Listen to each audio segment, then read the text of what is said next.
let's make some pork bombs.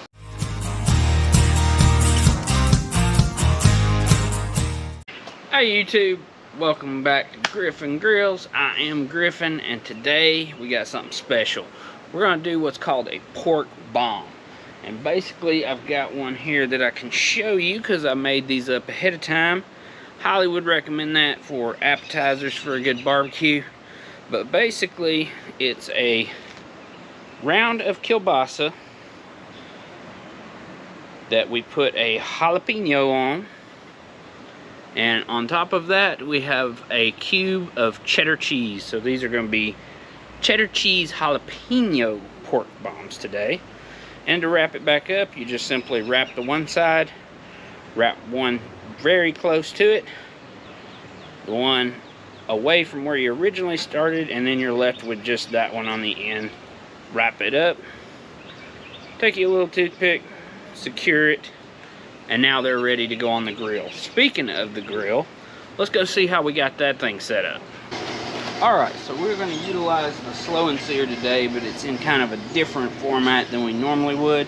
Normally we would put a bunch of unlit coal on this side and then light a few coals on this end, or vice versa.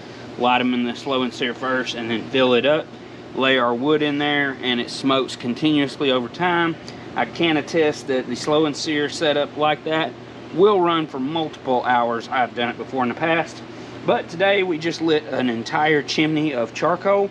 We're gonna dump that all into our reservoir. I'm gonna put some cherry wood on top, close everything up, put the grate on, and put our bombs on. And it's gonna cook kind of like an oven would. So we're hoping to hit about 350 to 450 degrees. We basically just want the bacon crispy. The sausage is already cooked. You just have to warm it back up. So everything should be good to go. The only problem we might run into is our cheese might ooze out everywhere. But we won't know until we try. So let's get this thing loaded up.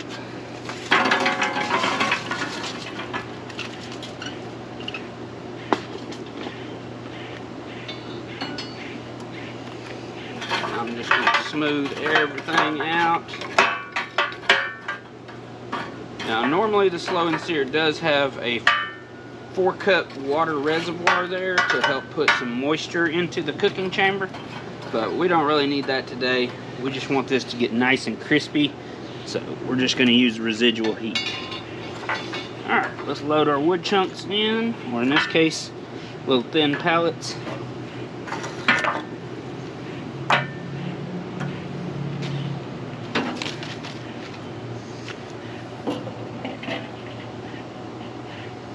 Alright, the wood is starting to catch, so we'll go ahead and get our bombs loaded up.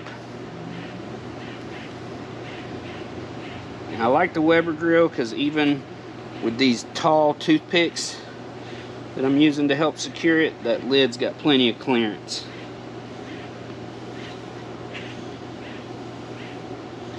I have done my entire Thanksgiving turkey 2 years in a row on this very grill. So let's close the lid down. We got our vent wide open at the top, wide open on the bottom. Try to get as much heat in there as you can.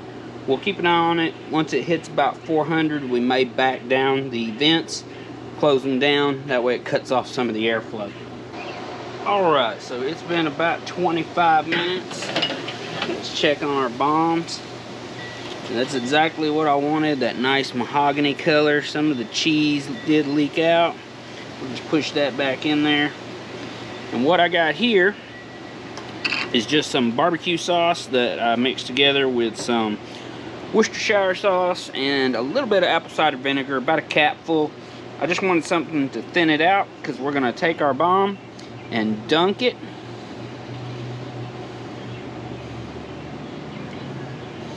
Get that good and covered and right back onto the grill. We'll let these tack up, let that barbecue sauce kind of get sticky. Probably take about 5 minutes or so. So let me get the rest of these bombs dunked, get this lid back on so we can get these things ready to eat. Alright, so after we dunked our pork bombs in barbecue sauce that was thinned out and put it back on the grill, I did pull them off and let them cool. And this is what we end up with.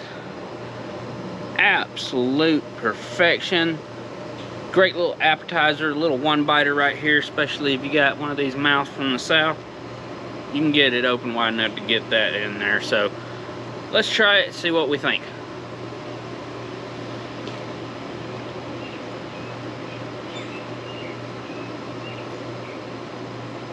Woo!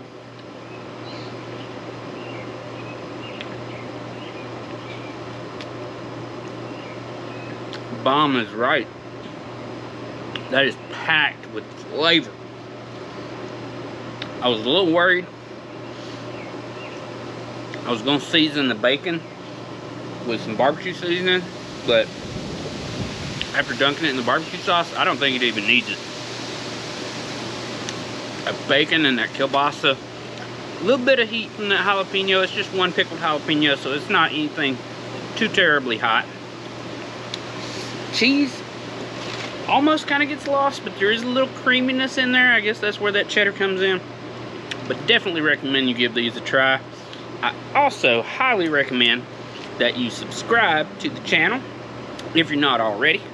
And if you don't mind helping me out, you can like, comment, and share this video with all your friends. That way they get to experience what you get to experience. But that's about all we got for today.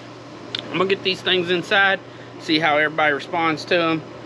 I like it, I dig it. That would be a perfect appetizer while you're waiting on a pork butt to cook, or while you're waiting on a brisket. A little quick finger food like that. Definitely recommend it.